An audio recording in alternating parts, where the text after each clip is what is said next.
Olá, amados, a paz do Senhor Jesus. Vamos dar sequência aqui ao estudo sobre escatologia na visão pós-tribulacionista. E hoje nós vamos falar um pouco sobre a grande tribulação em Mateus 24. Mas antes nós vamos estar falando aqui do arrebatamento da igreja em Mateus 24. Para alguns eruditos, não existe nada que aponte para o arrebatamento da igreja em Mateus 24. Pelo contrário, trata-se de profecias relacionadas a Israel. Porém, se lê, então estando dois homens no campo, será levado um e deixado o outro.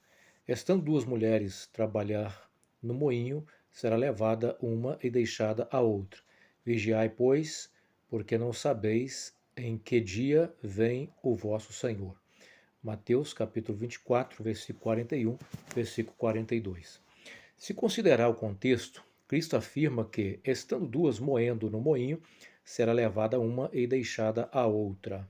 Isso nós encontramos no versículo 41.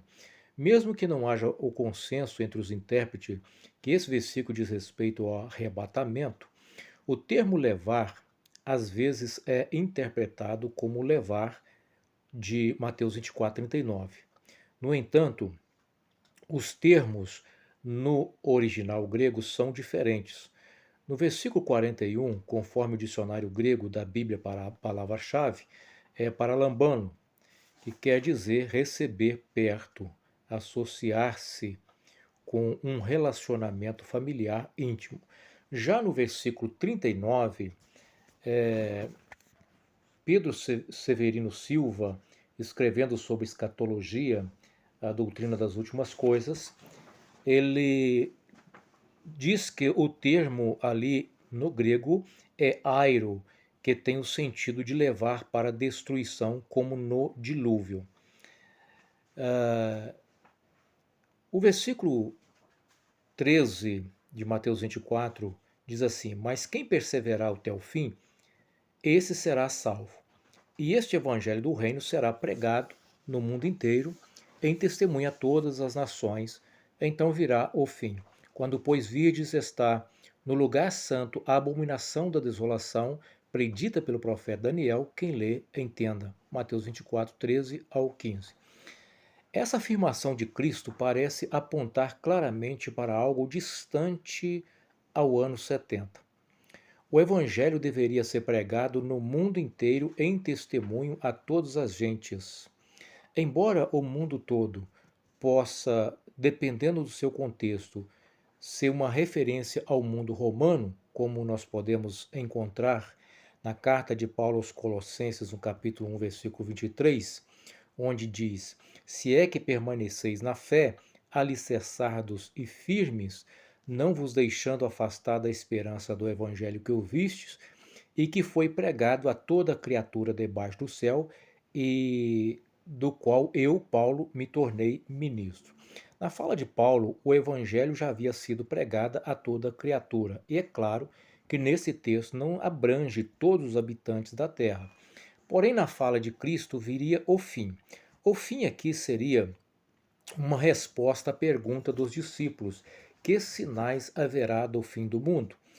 O fim de uma era pode ser uma referência ao fim de uma dispensação, que nesse caso poderia ser uma referência ao fim da dispensação da lei para início da dispensação da graça.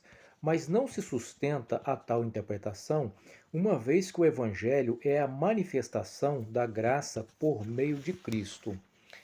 Em Cristo, a lei se cumpre e a graça é oferecida a todos os homens.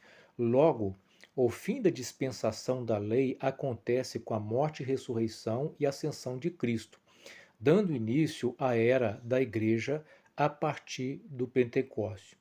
No dia de Pentecostes, havia pessoas de várias partes do mundo. Entretanto, o primeiro gentio a se converter foi Cornélio, quando na ocasião o Espírito Santo é derramado também sobre os gentios e mais adiante sobre os samaritanos.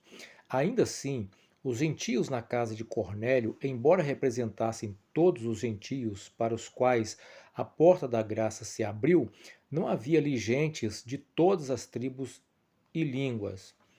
Muitos outros viriam ter contato com o Evangelho durante a perseguição da igreja. No entanto, os povos das Américas ficaram de fora. Então devemos esperar o cumprimento em algo ainda futuro, uma vez que, segundo dados recentes, são mais de 7.000 povos que ainda não foram evangelizados. Após a grande tribulação. Daniel, no capítulo 9, versículo 26 ao 27, nós encontramos assim: Depois das 62 semanas, o ungido será morto e já não haverá lugar para ele. A cidade e o lugar santo serão destruídos pelo povo do governante que virá. O fim virá como uma inundação. Guerras continuarão até o fim e desolações foram decretadas.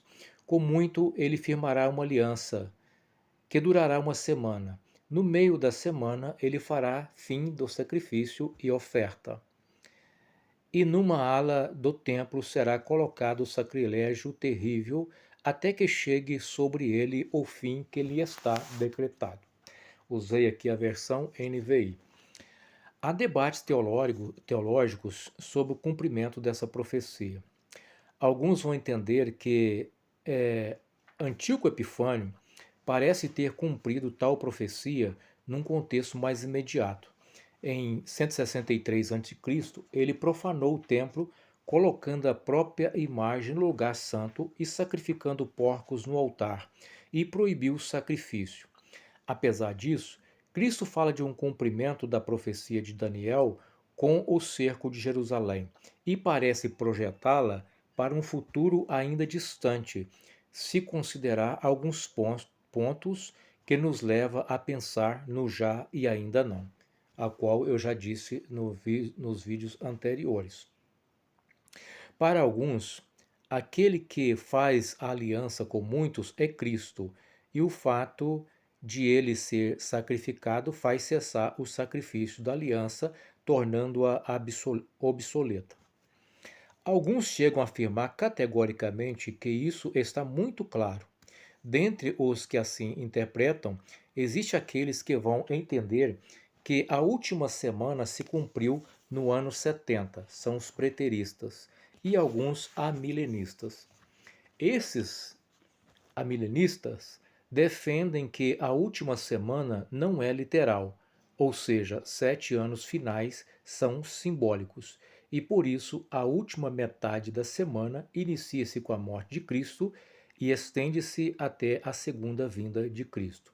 Já para os dispensacionalistas, a última semana foi adiada para um cumprimento futuro, com o surgimento do Anticristo, o homem da iniquidade que fará uma aliança política com muitos à semelhança de Antíoco e fará cessar o sacrifício que estará sendo realizado pelos judeus já no templo que será reconstruído. Aliás, todo o material está pronto para a reconstrução do templo.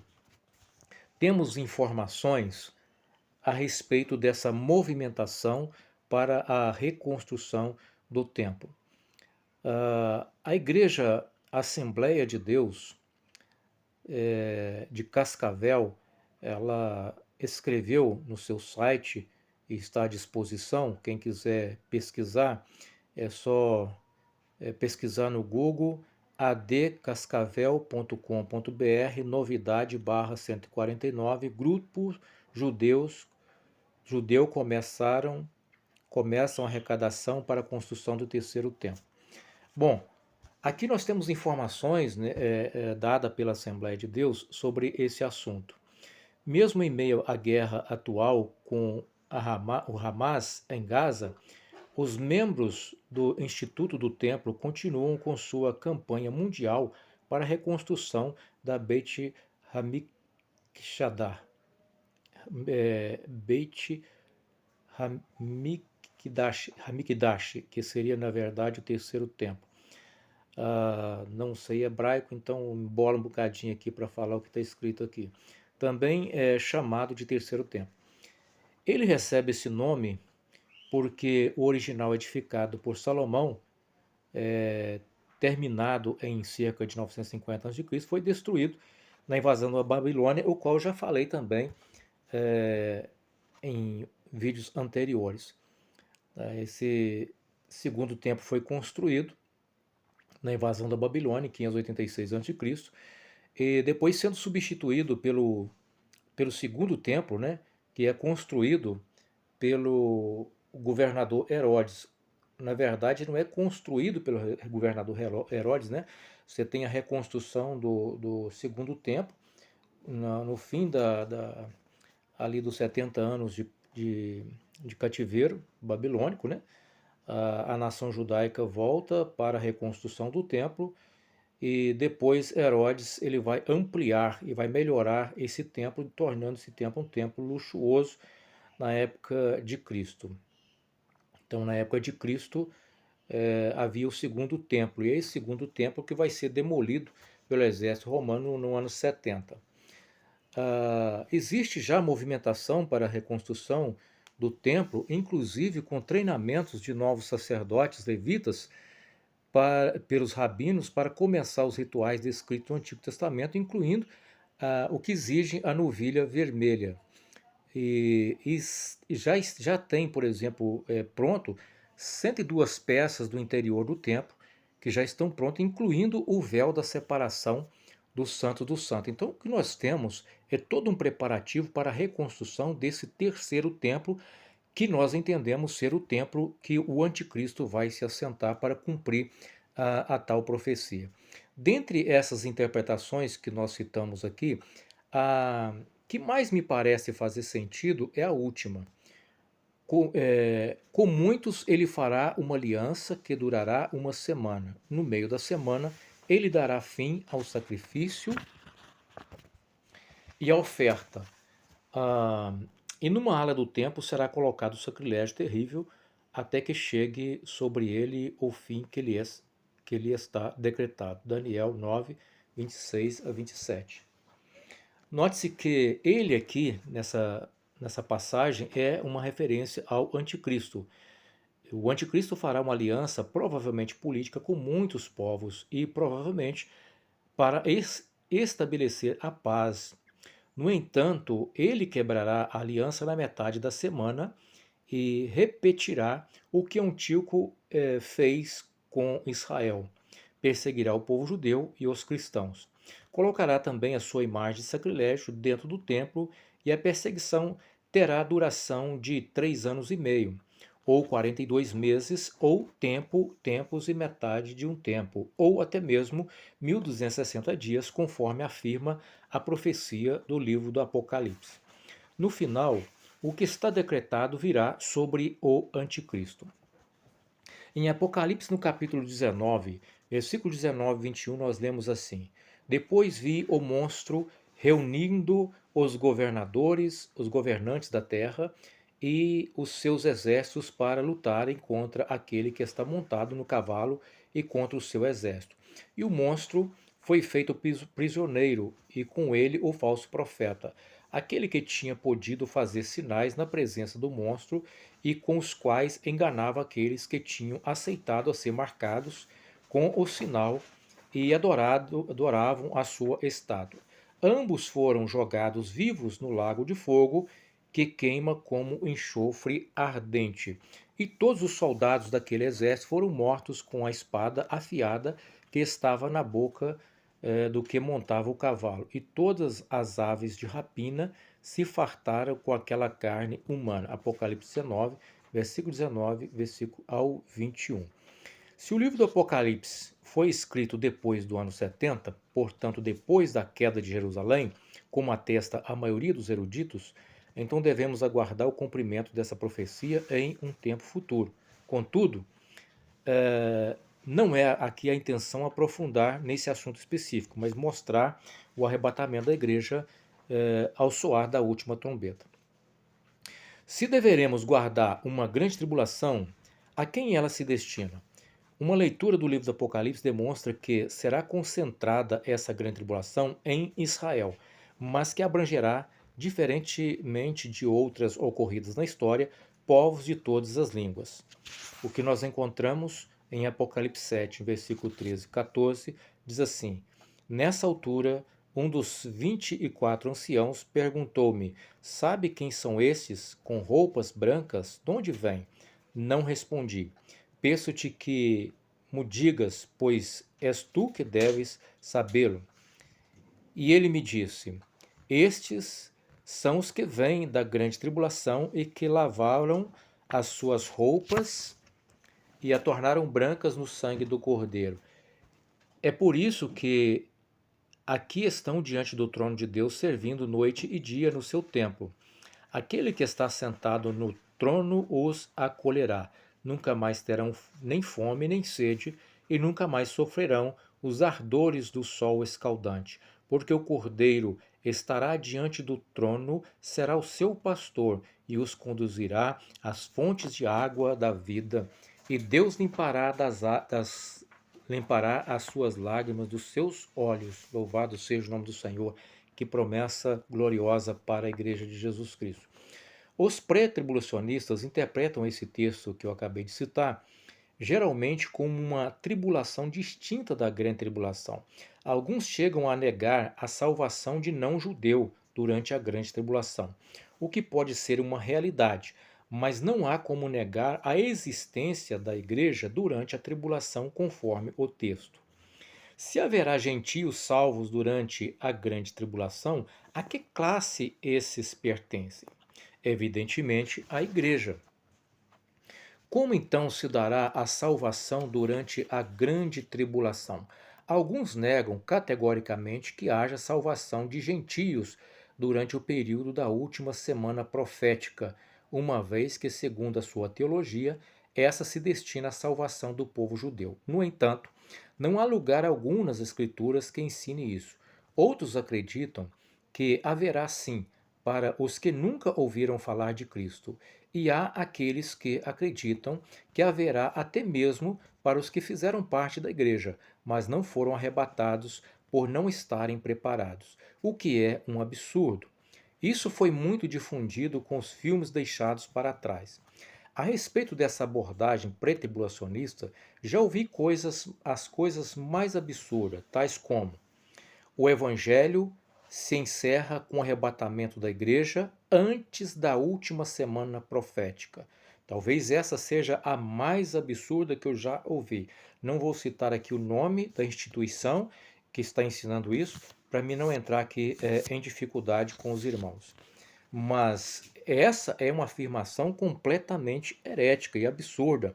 Dizer que a igreja é arrebatada antes da última semana profética e com isso o evangelho se encerra, então como que é que vai acontecer a salvação sem ser por meio da nova aliança? Uma vez que a antiga aliança já perdeu o seu valor. Se o evangelho é exatamente o cumprimento da nova aliança, como que o encerramento do evangelho, após o encerramento do evangelho, judeus serão salvos sem ser por meio da nova aliança? Isso é um absurdo. Quem ficar para ser outro absurdo é a afirmação de que quem ficar para ser salvo terá que ser martirizado. Eles seriam salvos pelo próprio sangue, uma heresia gritante. Ninguém se salva pelos seus próprios méritos, e sim pelos méritos de Cristo, pela graça de Deus, pela fé em Jesus Cristo. Outra afirmação também absurda: o Espírito Santo será tirado e a Bíblia será apenas letra vazia. Em lugar algum na Bíblia nós encontramos tal afirmação. Parte da igreja é arrebatada e outra fica para a segunda chamada, conhecida teologia do arrebatamento parcial. Até mesmo os desviados terão oportunidade de serem salvos. Bom, aqui nós temos algumas afirmações sobre essa questão. Nesse período, Deus dará mais uma oportunidade de salvação a todos aqueles que não foram arrebatados. Tudo será muito difícil, pois os poderes do mal estão ou multiplicados ou atuando numa escala nunca vista, mas a salvação será possível E aqui nós temos a possibilidade da salvação em Apocalipse 6, 9 a 11, Apocalipse 7, de 9 ao 17, Apocalipse 12, do 12 ao 17, Apocalipse 14, versículo, do 14 ao 5, e Apocalipse 20, versículo 4. Não só os desviados poderão se reconciliar com Cristo, todos os seres humanos terão oportunidade de salvação, desde que invoque o nome do Senhor, conforme Joel 2:3. O texto em Apocalipse 7:14 menciona uma multidão de salvos durante esse período, os quais lavaram as suas vestiduras e branquearam no sangue do Cordeiro. Mas será difícil a salvação nos angustiosos, inquietantes dias da grande tribulação. Aqui uma afirmação aqui de Gilberto, foi escrito em 2013, página 515. Então nós temos aqui essa afirmação aqui dessa possível salvação, até mesmo para com aqueles que foram desviados.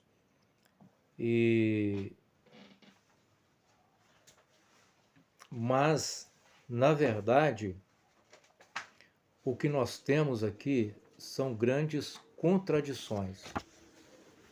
A salvação sempre foi obra da graça de Deus. Mesmo durante a vigência da Antiga Aliança, na Antiga Aliança, pela fé no Cristo que viria, e na Nova Aliança, no Cristo que veio e voltará. Tanto o judeu como o gentio terão que submeter a nova aliança para serem salvos. Não há distinção de salvação. Em Colossenses, no capítulo 3, versículo 11, usando a versão King James atualizada, encontramos assim: nessa nova ordem de vida, não há mais diferença entre grego e judeu, circunciso e incircunciso, bárbaro e cita, escravo ou pessoa livre, mas sim, Cristo é tudo e habita em todos vós.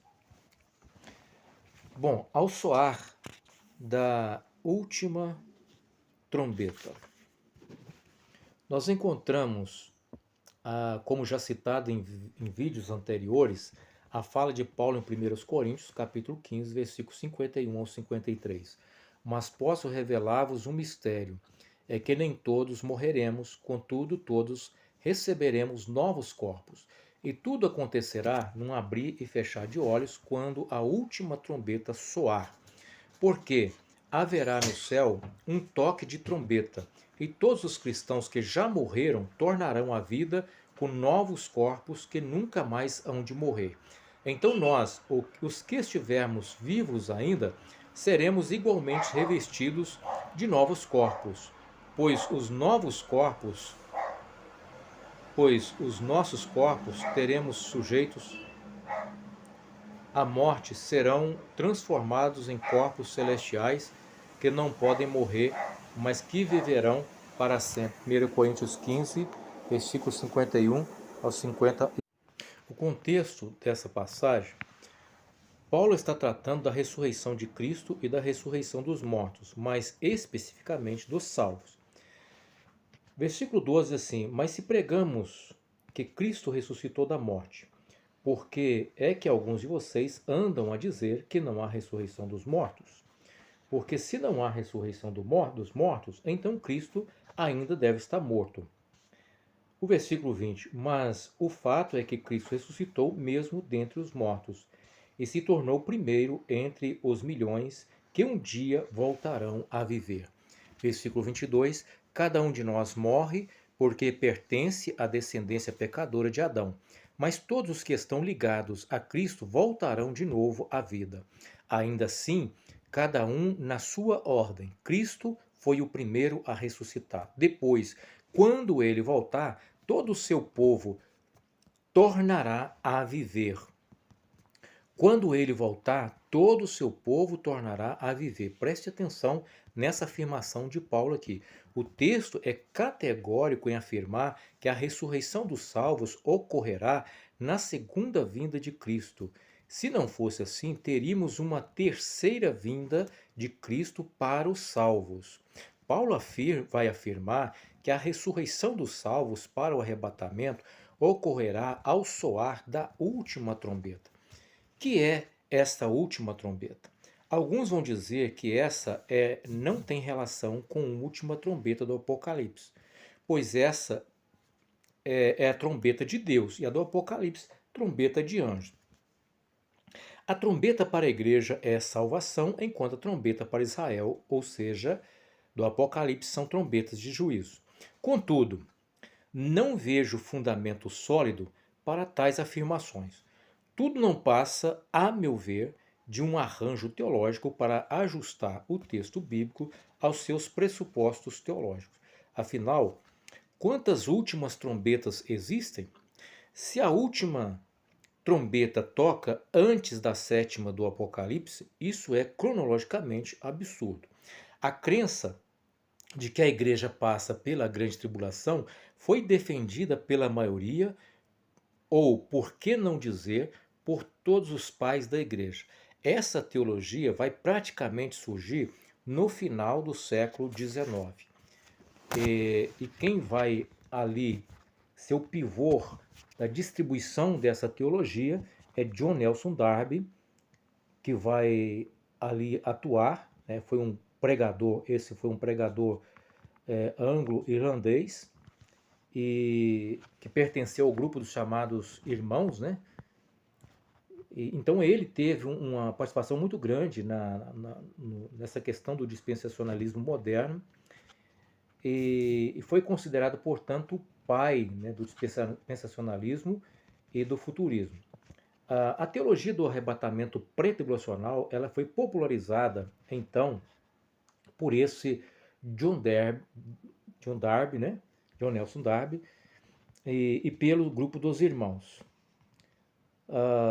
Depois, já no século XX, a Bíblia de Scofield trouxe também, trazia assim, estudos, né, sobre o dispensacionalismo e sobre esse arrebatamento pré-tribulacional. Então ela foi responsável por difundir em português essa teologia. Portanto, hoje a teologia mais defendida no Brasil hoje é o pré-tribulacionismo.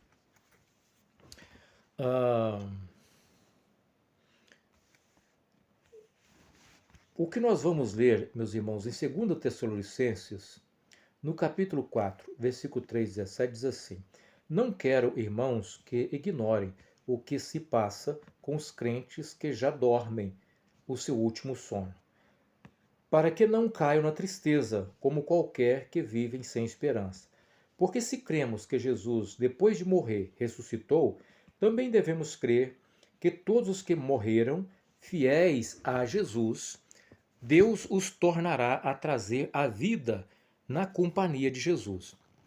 E isso vos dizemos, apoiando-nos na palavra do Senhor, que aqueles que estiverem vivos, quando da vinda do Senhor, não serão esses que primeiro irão juntar-se ao Senhor. Antes, o Senhor descerá do céu, acompanhado de potente clamor, com brado de arcanjo e com toque de trombeta de Deus. Então, os crentes em Cristo ressuscitarão nessa altura. Depois, aqueles que estiverem vivos serão levados juntamente com eles nas nuvens, ao encontro do Senhor nos ares.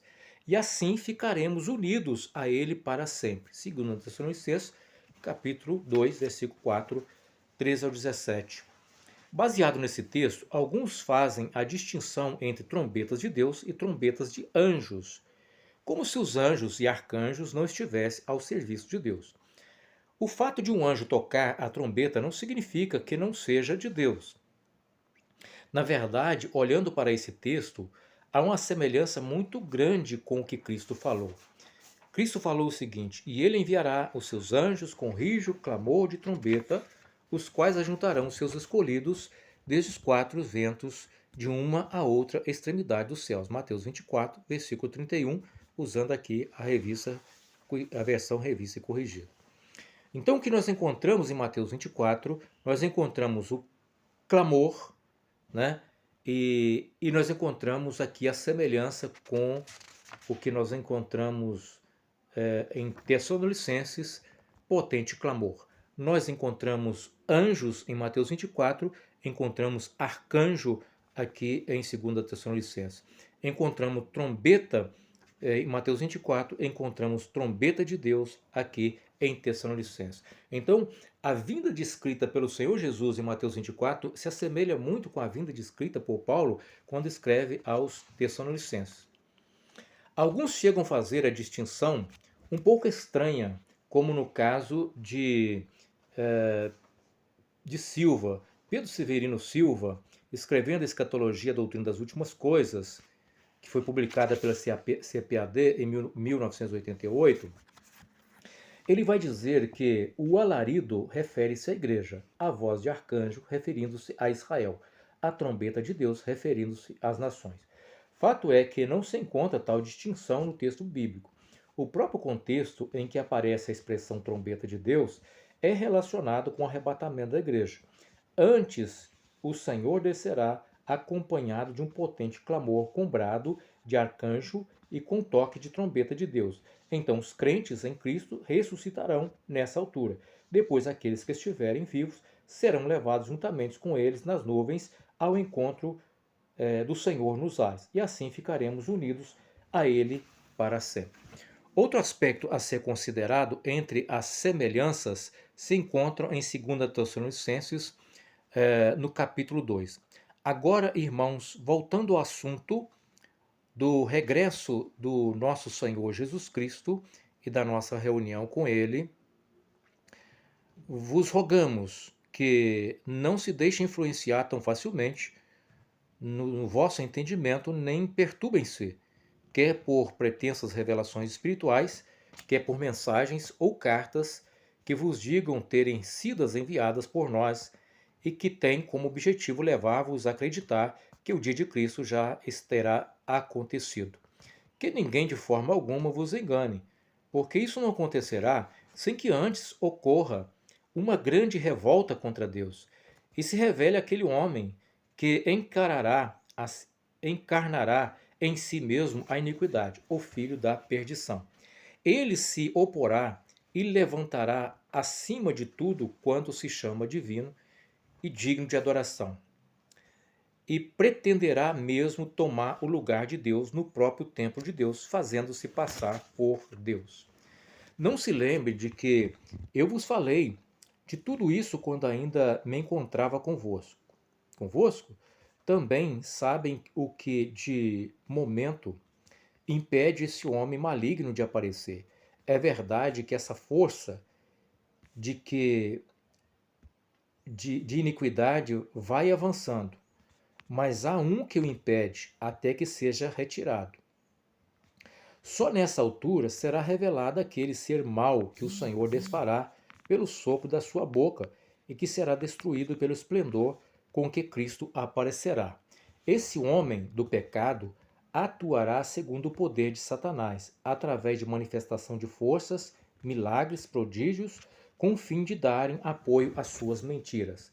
Ele usará todo o poder da injustiça para enganar aqueles que estão no caminho da perdição, porque se recusam a acreditar na verdade, que os conduzirá à salvação.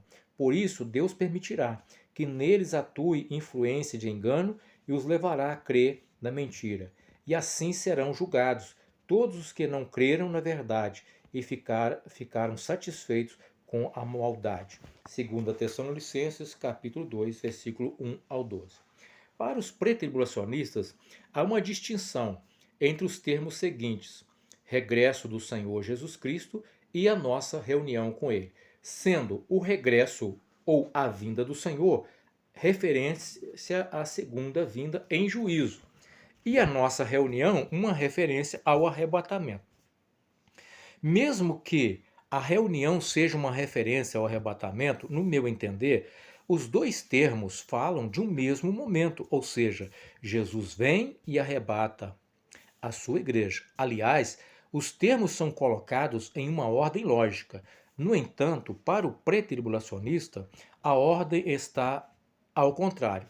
A seguir, o leitor poderá conferir alguns textos sobre a segunda vinda de Cristo.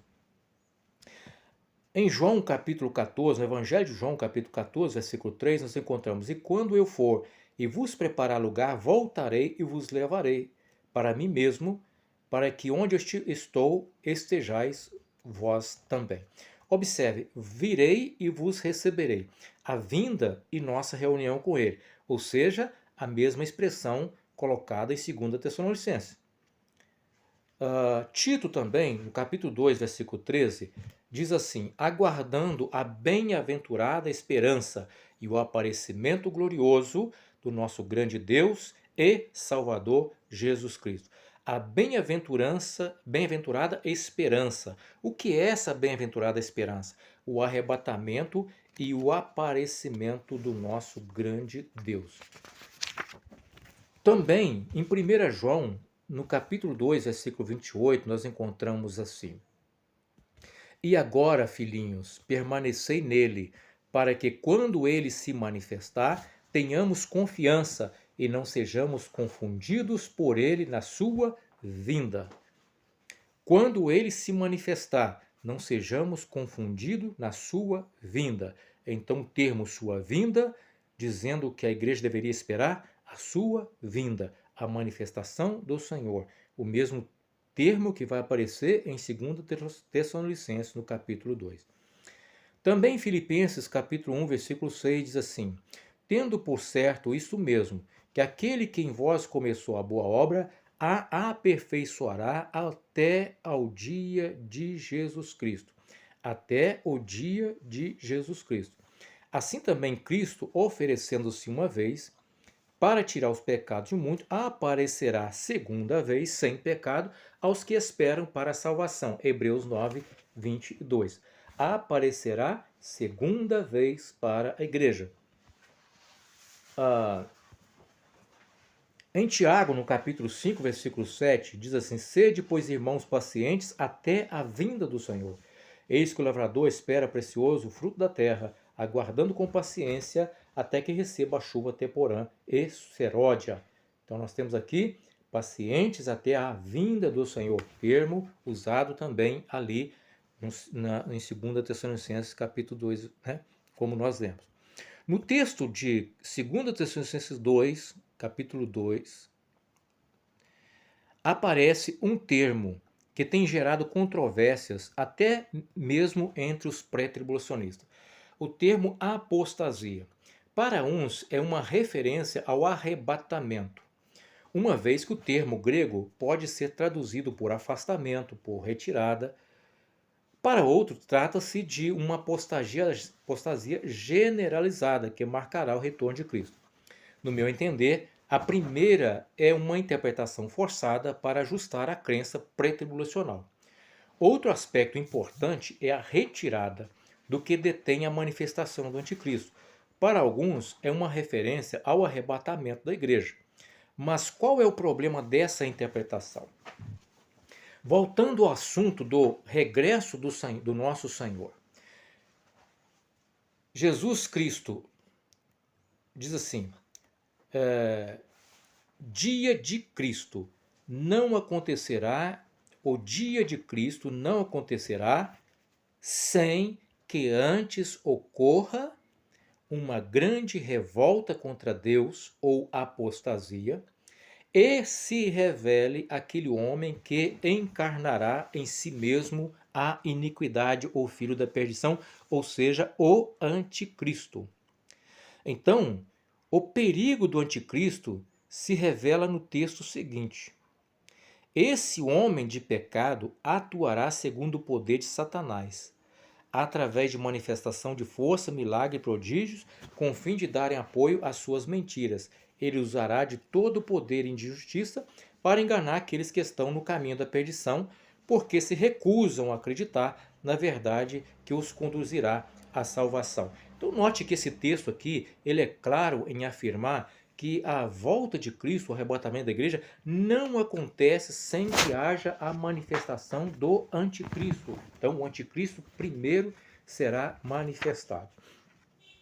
Sinais vão ocorrer para fundamentar doutrinas heréticas. Isso já tem acontecido desde os dias dos apóstolos. Falsos mestres estão ao serviço de Satanás. O anticristo será derrotado na sua segunda vinda, na segunda vinda de Cristo. O Senhor desfará pelo sopro da sua boca e será destruído pelo esplendor que Cristo aparecerá. Então aqui, meus irmãos, nós fizemos mais uma abordagem a respeito da escatologia, né, mostrando aqui a possibilidade da igreja presente durante a grande tribulação. O próximo vídeo eu vou entrar no arrebatamento na quarta trombeta e vou falar ainda mais sobre, mostrando aqui, comparando também o arrebatamento da igreja na sétima trombeta. Falarei também sobre a apostasia como sinal dos últimos dias, da importância da santidade, da distribuição dos galardões. Nós vamos ter muito assunto ainda para a gente falar, bem assim resumido sobre o assunto. Falarei também um pouco sobre a questão do Cavaleiro Branco e sobre o milênio. Também vamos tratar um pouco sobre a questão do milênio, tá bom? Então fique atento aí, continue assistindo, ouvindo, né, os áudios aí, olhando, analisando os textos que estão sendo citados, e caso haja alguma necessidade, estarei à disposição dos irmãos.